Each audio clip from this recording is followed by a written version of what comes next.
Hello everybody and welcome to my channel. I am Moody and I'm a 3D artist with over 10 years of experience ranging from sculpting and modeling through to animation and animation direction. In this video I'm going to be sculpting A2. She's a character from one of my favourite video games back in the day, A2-NIER Automata. And in this video I'll go over some stuff that I didn't go over in the last video, like we'll talk a bit more about the lighting and how I go about painting more realistic skin, and hopefully this will give you a better idea of how I do these types of things on a more detailed sculpt. So with all that being said, let's get into it and start sculpting A2. Okay, so one of the first things you're going to want to do, like in the previous video, is have some decent reference, and then we're going to do much of the same. We're going to fill out the forms, we're going to start sculpting in these shapes so that she matches the reference a little bit more clearly, and yeah, it's going to be a lot of the same from before. Just work that body until it's looks the way that the reference does, you know. So add the forms, add the shapes, add any fat anywhere you want. So I did actually I did actually build this base mesh myself, and I added extra geometry to it where the muscles are, and I'll give you an example of why I did this in a little while. But there's method to my madness, and I'll do a tutorial on how I made that at some point, but we'll just keep going with this for now. So what I do like to do with a more detailed sculpt is I like to keep symmetry, keep working with symmetry for as long as possible, just to make things a little bit easier, because there's a lot that goes into something like this. So particularly with the face, I'll stick with symmetry for as long as possible. I'll also, with a detailed sculpt like this, I don't know if this is right or wrong, but I like to sculpt the head so that the head is done and I don't have to worry about that anymore. And it just gives me freedom to move on to the rest of the body and start working on the anatomy there. But a piece of advice I would say, if you're struggling with sculpting anything at all, I would say look at 2D drawing tutorials like the Loomis method for drawing heads and faces, and it'll give you a really solid understanding of the forms and the structure that goes into making or sculpting a realistic face. So yeah, like I said, just follow some tutorials on that, and it'll really send you in the right direction. Another thing is I say study anatomy a lot. I don't know what a lot of these things are called, but I know how to find good reference of it, and I know how to sculpt what I can see. So I don't think it's as important to know the names of these things as it is to have just a decent piece of reference there to work from, you know. So yeah, with all that being said, let's let the time lapse play out for a little while, because yeah, I want to let this play out and see, so you can see it happening in front of you.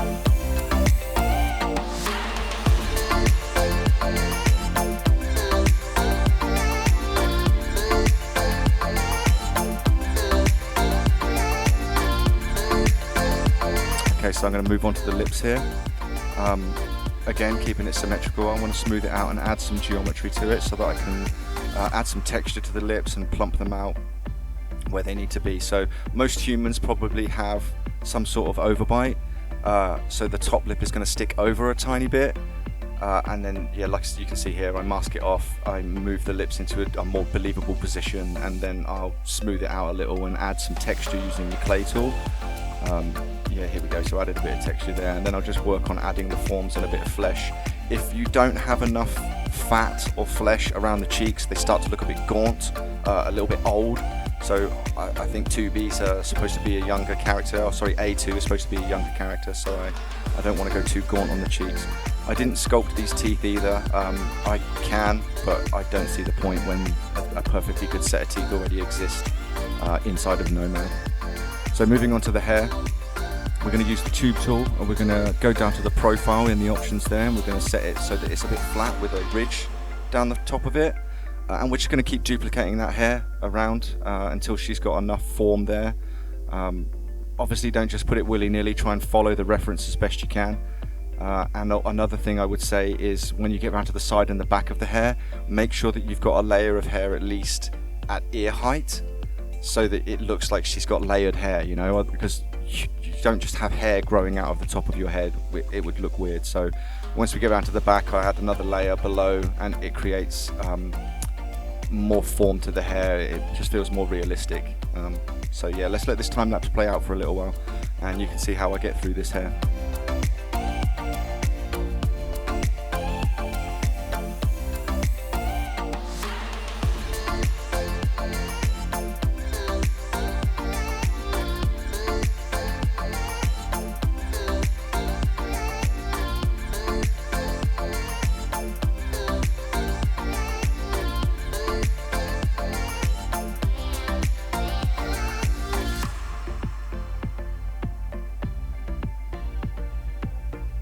I'll move down to another layer, like I said, because you don't want it to feel like she's just growing hair from the top of her head. It would look weird. So just keep duplicating and moving the hair around. Once you get to a certain point and you've got enough on one side, I do it in a second. I grab all of the hair, and then what I'll do is I'll put it into one group, and I will either duplicate that group and flip it over using the widget tool, or you can join it and just flip it using the mirror function. I prefer to group it because I've got more control over the hair, and you don't lose the spline tool that you're working with here. So yeah, just group it and flip it over is probably the best option. It just gives you more freedom to work with the hair again afterwards. So here we go, you see me organising it in the layers, putting it into a group, and I use the widget tool and scale it across so that it's identical on the other side. And then just carry on posing. So let's let this play out for a little longer.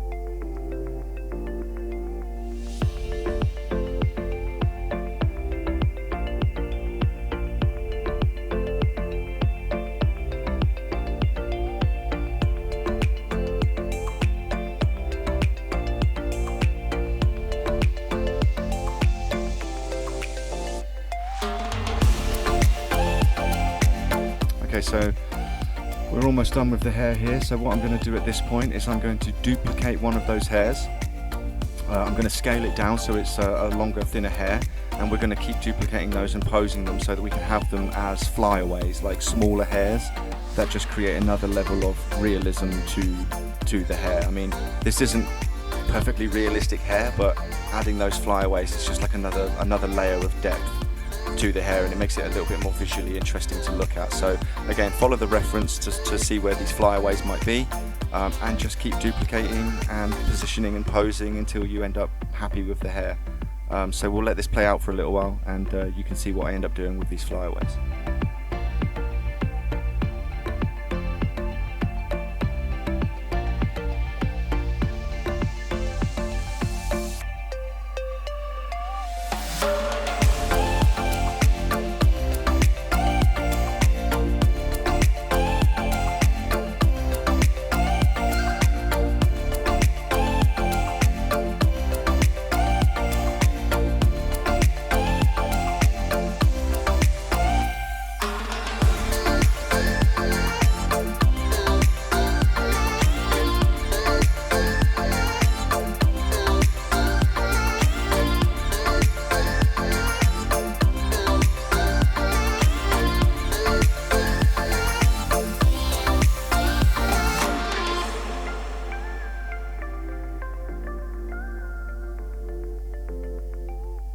Okay, so just tidying up my work, adding it all into groups so that the hair is easily selectable, and we're going to move on to sculpting the thighs. Her legs looked a little bit manly here, so I sculpted out that main muscle on the front of the leg, and I'm just going to add a little bit more form and refine the base meshes before we move on. So I'll make it look a bit more realistic, work on the knee a bit there because it felt like just a blob of mesh, and the same thing here. We're going to work through the body and just bring it up to a certain level before we do a merge, and just make sure that some of the form is there.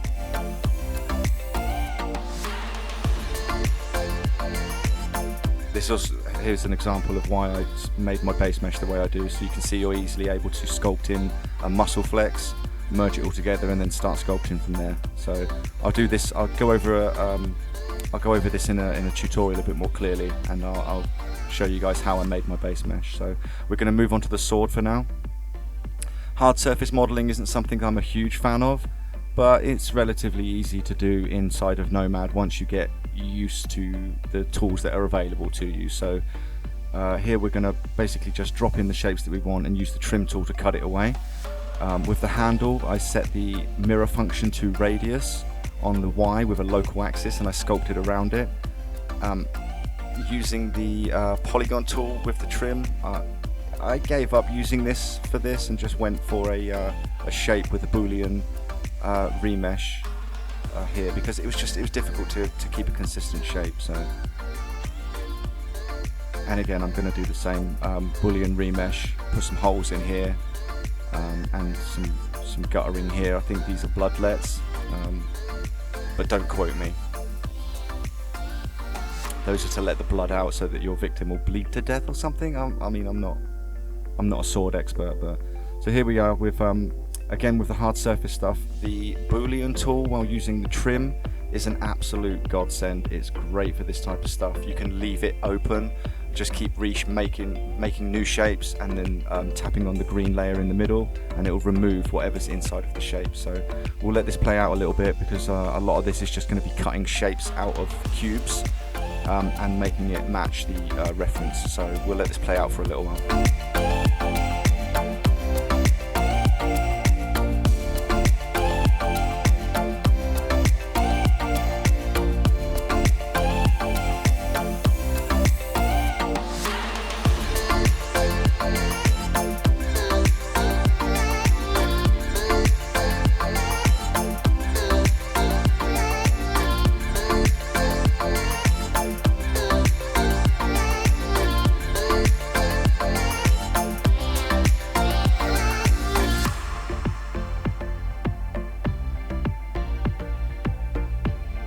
Dynamic topology on the edges here, so a slightly higher setting, and then smooth the edges out a little with dynamic topology. It allows you to keep the edge shape, and it just cleans up the mesh a little bit. No artifacts around the edges. So we're going to do the same on the saw here. So dynamic topology is one of my favourite things to use. I absolutely love it.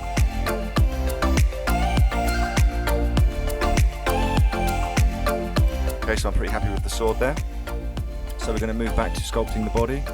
I'm just going to make sure that everything's in the correct order in the layer system, so that it's going to make it easier to do the dynamic pose. And here we go with posing her. So again, make sure that her weight feels good. I'll drop the hip down on the side that's leaning forward, and the hip is up on the side that's supporting her weight. Just think about these things like, you want her to feel balanced, you want her to feel believable and real. So yeah, again, if you're struggling with it, take a photograph of yourself in the pose, or find something on the internet that looks like the pose you want to do, and just use that as a jump off point. So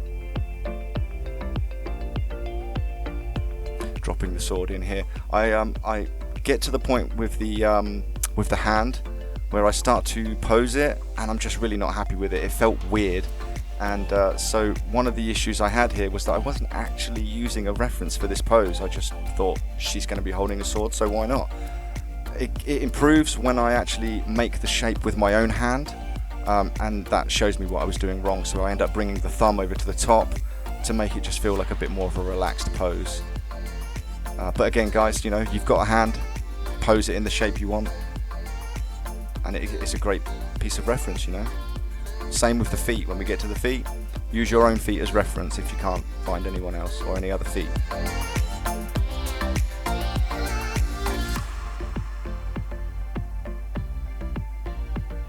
Okay, so I'm happy with the pose, and we're going to move on to the feet now. So I'm going to do the final tweaks to the feet pose by moving the toes, and we're going to get into sculpting these feet here.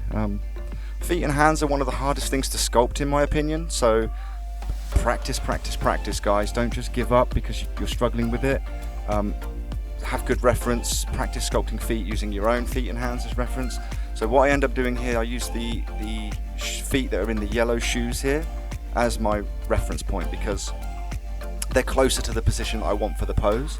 And then, like I said, just keep posing, keep looking at it and comparing to what you're doing. So what I'll do here for the toes is I'll mask off the toenail. I'll rotate it, I'll flip the mask and rotate the toe out and up a little piece, and then I'll flip the mask back, and then I'll start adding the form back to the actual toe.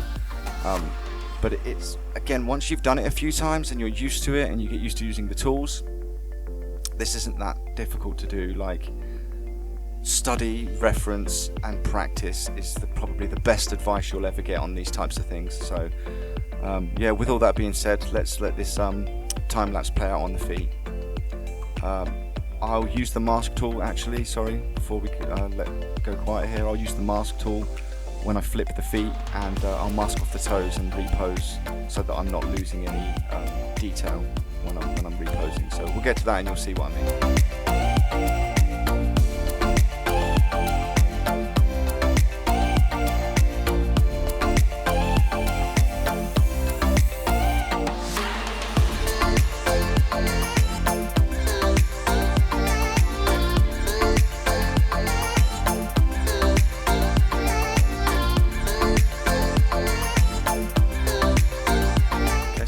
We're going to flip it, and I'm going to mask off the outer toes because the toes curl a little more. So I'm going to mask the toes, grab them, flip the mask and grab them and start rotating them into position. But as soon as one toe is out of the ground, I mask it off and I go back to moving the other toes here, and then I'll go back in and do a bit of cleanup here.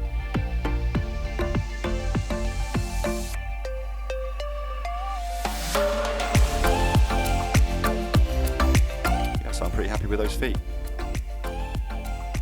I think at this point we are going to do some final tweaks to the shapes and to the base of this mesh. I bring a pubic bone down a little more. It was a little high and it felt too rounded. So I bring that down so you can actually feel like there's a bone there. And then we'll go and merge the entire body apart from the head. And we'll start sculpting from the feet up. For no real reason, you can start anywhere in the sculpt you want.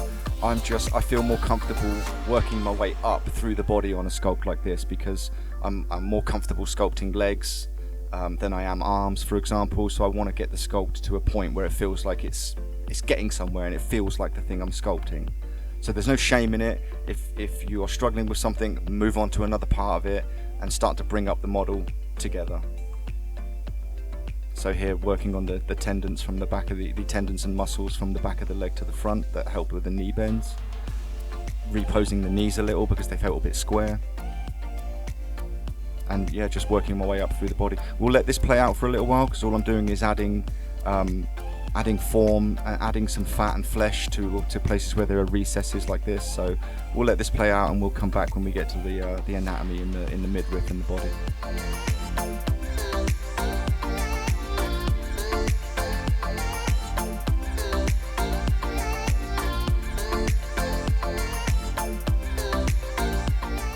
I do have reference off screen for this, so with the glutes here, for example, you can see that they kind of go over a little bit towards the hip and just fill out a bit of flesh there in the bottom of the spine and things like that.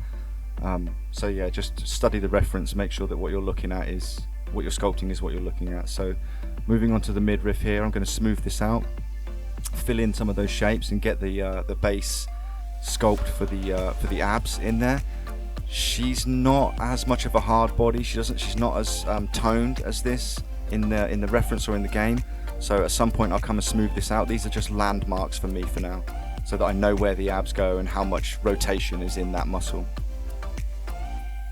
Going to sculpt in some of the rib cage here again as well because this felt very flat. The rib cage is very round. There's a lot of volume to it. So you'll see me go back around this rib cage area the more that I see things that I've missed. And I'll start to bring in volume and just make it feel more rounded and curved.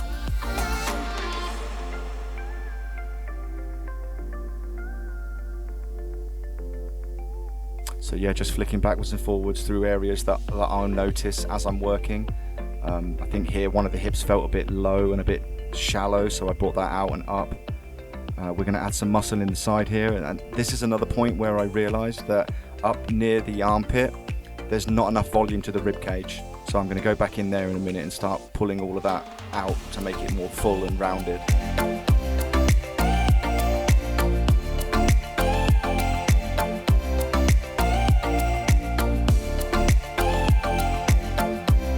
So we're going to start sculpting the shoulders here, working on the back here, and because there's such a rotation in her upper body, the back muscles were quite interesting to sculpt on this one. So we keep it symmetrical for a little while, but then soon move away from that because her left arm is back further. That puts more tension on the muscles in her back. So you'll see when we get to it, but I'm going to keep working on the contact points, keep working on the rib cage, and just pushing the shapes of this torso so that it feels a bit more realistic.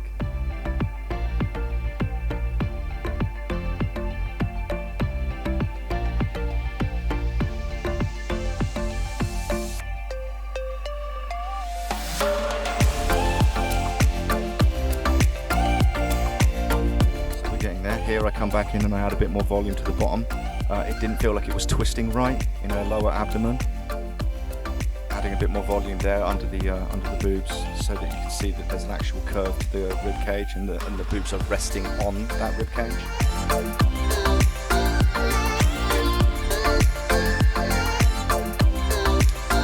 So the hide tool is a super handy tool for this because her arms are quite close to her body and they were very much getting in the way. So using the hide tool, you can lasso and make certain parts of the body invisible, and whatever you're sculpting doesn't affect the parts that are invisible. So yeah, the hide tool is a great tool, absolutely brilliant.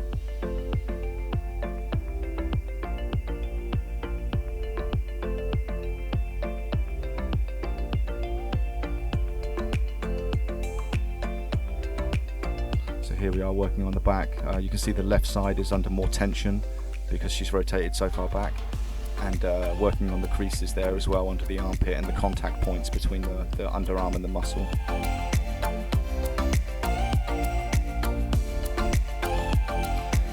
So here we're going to move on to the arm sculpt. I don't mind sculpting arms. Hands are the thing that I struggled with for a long time, but if you have decent reference, at least a decent muscle anatomy, you'll know where the muscle groups are placed, and then you can smooth it out. I would also study what muscle looks like with the skin on top. Like, it's cool to have muscle anatomy photos like what I've got, but that's not what it looks like with skin on top of it. So I would still study fine art and life drawing and things like that. That's going to help you out massively. So here we go, moving in the crease and working on that contact point under the arm there, because the back looks great, but the front feels a little just not quite realistic. So we're going to keep pushing that as we go.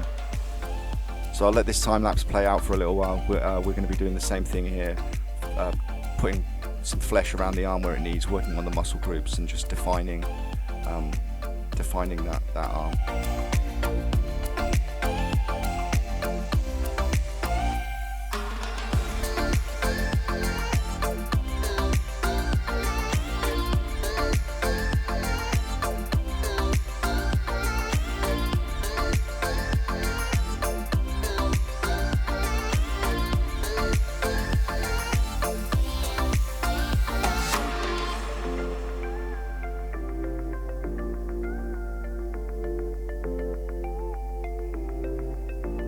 It's just going to be a lot of backwards and forwards around the model, checking it, looking at it and rotating it once you've done a bit, and just making sure you're happy with what you have.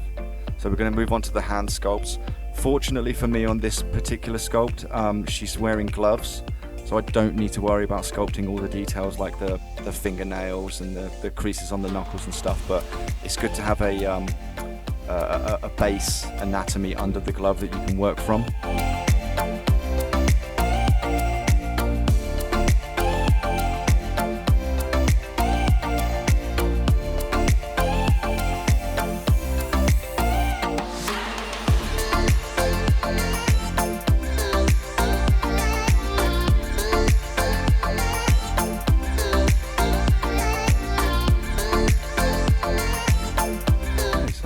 With that so far. What we're going to do now is start masking off the areas where her armor is going to be. So to make life easier for myself, I actually masked off the areas that are under the armor / skin, and I'll flip the mask later, because masking off all those individual areas would be a bit of a pain. So what I did was, because all of the darker parts of this character are the underneath of the armor, we're going to just sculpt all of that in, trim it up, and then we're going to flip the mask and actually extract the lighter patches of armor and skin. So we'll let this play out, because this is just an awful lot of masking and tidying up a mask for now. So yeah, we'll let this time lapse play out for a little while.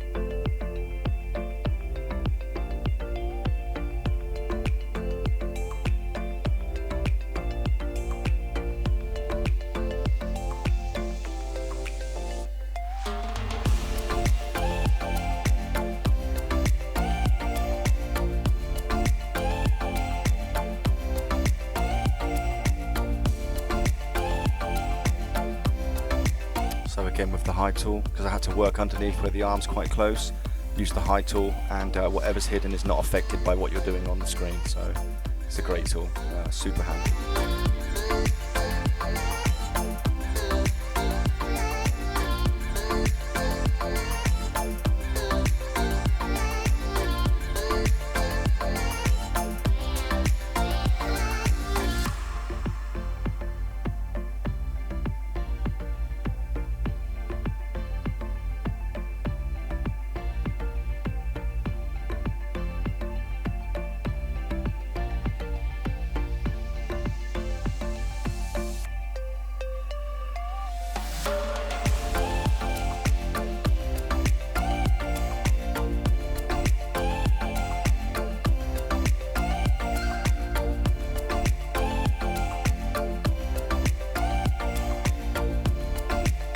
Okay, so we're almost done with the mask here.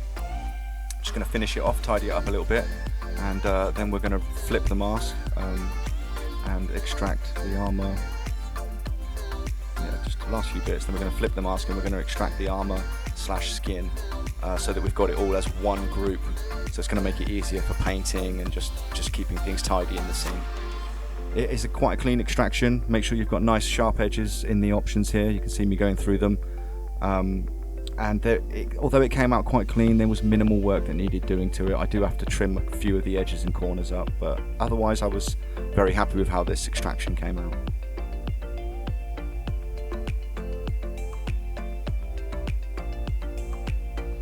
Okay, so we're going to move on to sculpting the fabric now.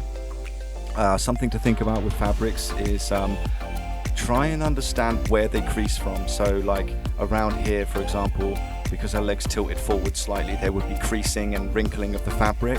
And another thing to you can use as a guide is find points on the model that are high points. Like for example, when I get to the hand, I'll use one of her knuckles as a high point, and then I'll sculpt some creases down to the next contact point of her hand. Like, it all depends on how she's posed and how the body's rotated under the fabric. But you can find some points on the model where you can pick a high point and sculpt a crease from there to the next contact point. Like here, for example, on the boobs, the high point being each point of the boobs that is sticking out the most, and then you sculpt from there to another point on there, and that fills out the gaps nicely, and it looks believable because the fabric's sort of gripped onto a point of the model, and it's then creased in the middle, and it's looking for another point to crease from. So you'll see it a lot around the arms here as well, because there's some rotation on each of the arms as she's posed. And again with the elbow there, you know, like, because the fabric's gripping around the forearm and gripping around the upper arm there, and she straightens her arm out, that's going to cause creases because it's pushing the fabric together. There'll be a better example of this when I get to actually sculpting the gloves on the hand. So for now, we'll just let this time lapse play out, and you can see, you know, roughly where I choose to put these creases. And there is method to my madness, but reference is going to help you if you're struggling.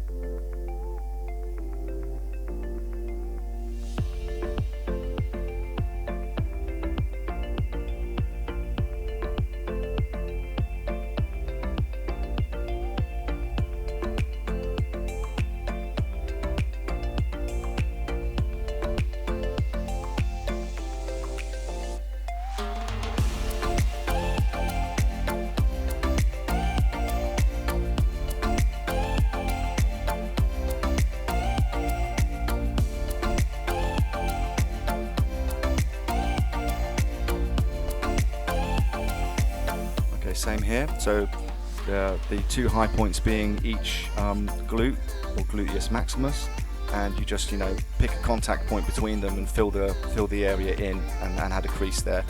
Fabric's kind of simple once you get used to it. You will get used to it. So I bring in some reference here for the hands, because again, hands are something I struggle with. So you'll see what I mean here about the creases as well. So pick a high point on the knuckle there, and then choose another contact point where the fabric might be gripping, and just, yeah, sculpt from there, and use that as a kind of guide if you can't find a reference that you're looking for. So yeah, you can see it there happening across the knuckles. So we'll let this play out for a little while, and we'll come back in a minute.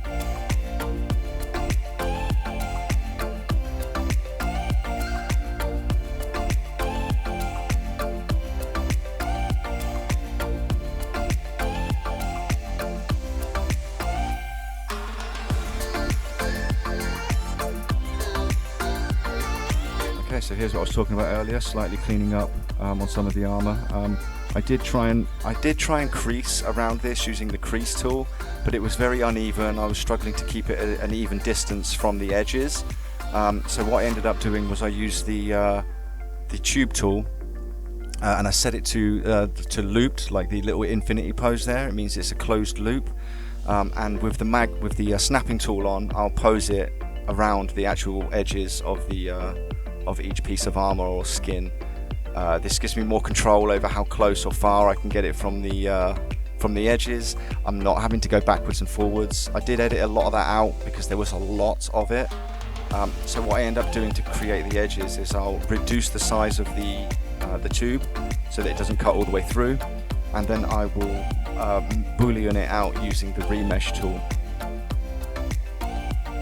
and it just gave me a much cleaner result. So I'll go back over this as well with almost no strength on the smooth brush, and reduce the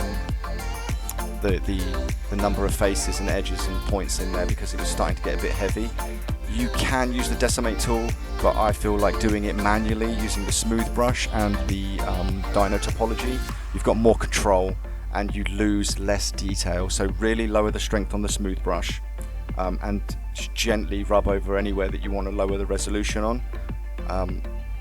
And yeah, you know, it's just a cleaner result. I think you lose a lot less detail that way. So experiment with it and play around with it and see what you can come up with.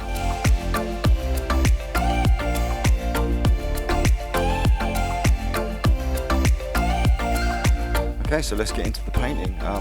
What I'll normally do when I'm painting skin, I'll add a base layer and a top layer, and I will lower the opacity on the top layer so that I can work with all of the textures underneath. So that being anywhere where it's red, which you'll see in a minute, will be where there's capillaries and blood vessels close to the surface, like on your cheeks. If you're blushing, your cheeks will go red. Your nose goes red if you drink. Your knuckles are red because you know the capillaries and blood vessels are close to the skin. So we'll just go over it and add red anywhere that I feel like it needs it. It adds warmth to the skin tone as well. So you can also lower the grab the smooth brush and lower the strength all the way down to 0, and that will smooth the paint out without actually affecting the model. So we're going to go in here and add some purples for depth. And this is where there's also veins running here. I forget what the veins are called, but if I could see her wrist, I would have put blue in her wrist as well, and between her knuckles, because if you look at your hand, you can see that there is a blue tint under the skin where those veins come from. So anywhere where it's darker or you want shading, or anywhere where there's darker, bluer veins, add it there. We're also going to go back in and add some yellow, I think, around the bones, anywhere where there's bones and fat, so the forehead, collarbone, all that type of jazz.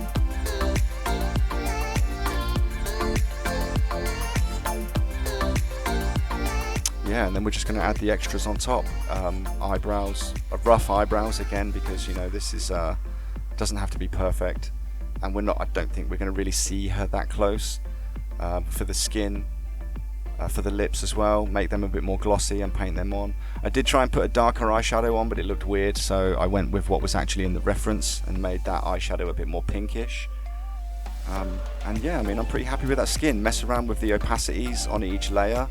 And just push it until you're kind of happy with it. There's also an effect in the rendering side of things there, where you can set how much the light bounces onto the skin, so play around with that too. And what we're going to do here is start adding just some dirt and grime to the model, because you know she's a battle droid, she's a warrior, so I don't think that she would look immaculately clean, so we're going to add just some general dirt, and add the dirt where you think it would collect and gather, right? So it's going to gather near edges, it's going to gather in creases. So yeah, we'll let the time lapse play out, but we're gonna let the dirt gather around the creases that I've created there, around each of the edges of armor, and just strategically put it where I feel like it might go. Like I'll add a scuff mark here or a scuff mark there, and in my mind I'm like, she might have brushed her leg with her hand here with a dirty hand. Her legs are also going to be a bit dirtier because they're closer to the ground, and I'm imagining her running through a lot of brush and just woodlands and whatnot. So we'll let this play out so you guys can see how I add dirt and grime to the top surface of skin. So I'll smooth it out and I'll add some more on top, so it looks like old dirt and new dirt are gathering on there.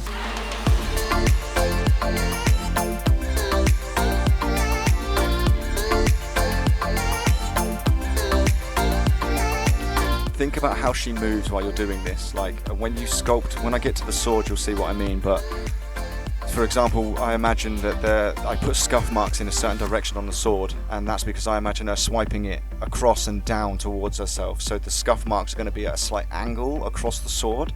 So think about where she might be making contact with anything, or what parts of her skin might be more likely to make contact with the world around her, alright? And wherever dust might collect or dirt might collect. So yeah, let's let this time lapse play out and we'll see how it goes.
So the reference footage, it looks like she's wearing one stocking on the right.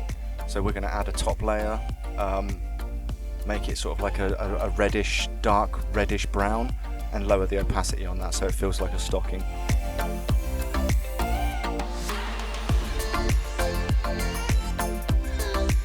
So we should be finishing up on the grime and dirt pass, and then I think we're going to move on to lighting. I did do a 3-point light setup in this one because there's only one subject. So 3-point light meaning that you'll have a main light, you'll have a fill light to bring some light back into the shadows, and you'll also have a rim light to bring her off the background. So that'll be like a very bright light that just creates an edge, a lighter edge around her. Also, I'll be honest, I stole these eyelashes from a previous sculpt. I mean, I'm not going to keep sculpting eyelashes over and over again, so. And the sword as well, I've almost forgot about the sword. So again, here's the examples I was talking about. I'll add an iron layer at the bottom as a base, silver on top because it's nice and bright, and then I'll just start adding scuff marks and edge wear on it. But like I said, think about how she uses the weapon, right? So if you have a gun and you keep putting it in a holster, you're going to have edge wear more on the bottom underside of the gun where the guard is, right? So I like to try and think about how she might use the sword, whether she looks after it, whether she just leaves it or leaves it lying around, all of that kind of stuff. So here, for example, you can see I added a bit of like dirt and grime where the bloodlets are, and yeah, I imagine that because she's swinging it, the grime is moving a certain way in a certain direction. So here's the final model. We're just going to quickly light it with a main light, a rim light, and a backlight, and you can see how the backlight brings it off of the background nicely. And yeah, we'll do another video on that if you want to see more about how I light stuff. But I mean, I think we're pretty much done here. I'm extremely happy with that. This came out very well. I hope you guys found it useful. Let me know in the comments if you liked it, if you want to see more tutorials or a specific tutorial. I'm going to do a tutorial on how I made the eyes, and I'm going to do a tutorial on how I made the base mesh, but I'll have to get to those at some point. So yeah, with all that being said, guys, I appreciate you. Thank you for watching. If you're still watching, I appreciate you even more. And if you know anyone that might get any use out of this or will find it useful in any way, then like it, share it, subscribe. It will help me out loads. And yeah, thanks for watching, guys. Happy sculpting, and I'll catch you in the next one.